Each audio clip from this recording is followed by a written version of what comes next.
дар Тоҷикистон як корбари сегменти тоҷикии Facebook бо номи Иззат Абдуллоев ду видеонавориро аз ҷониби шоҳидони ҳодиса ба навор гирифта шударо нашр кард. дар яке аз видеонавор як полиси тоҷик дар назди биное сабт шудааст ки аз он ҷо зани ҳиҷобпӯшро бо кӯдакӣ берун мекунад. инчунин дар навор нишон дода мешавад ки марди дигар бо телефон дар даст дар паҳлӯи полис истода ҳодисаро мушоҳида мекунад. навори дуввумро шоҳидон низ сабт карданд, аммо аз ҷои дигар. марде зани ҳиҷобпӯшро ба ҷой кашида мебурд. зан дар навбати худ муқовимат нишон медиҳад. ҳар ду ҳодиса норозигии корбарони шабакаҳои иҷтимоиро ба бор овард.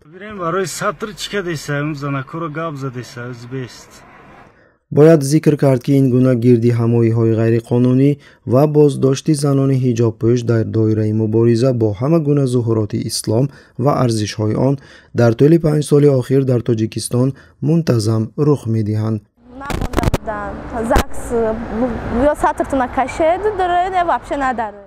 ба гуфтаи бархе аз занони боздоштшуда ки пас аз раҳо шуданашон паёмҳои видеоӣ нашр карданд, занони боздоштшудаи мусулмон ба таҳдид ва таҳқир дучор мешаванд.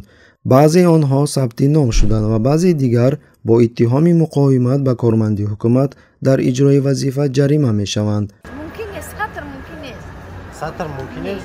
нозирон қайд мекунанд ки на дар кодекси ҷиноятӣ ва на дар кодекси ҳуқуқвайронкунии маъмурӣ қонуне вуҷуд надорад ки пӯшидани либоси исломиро манъ кунад.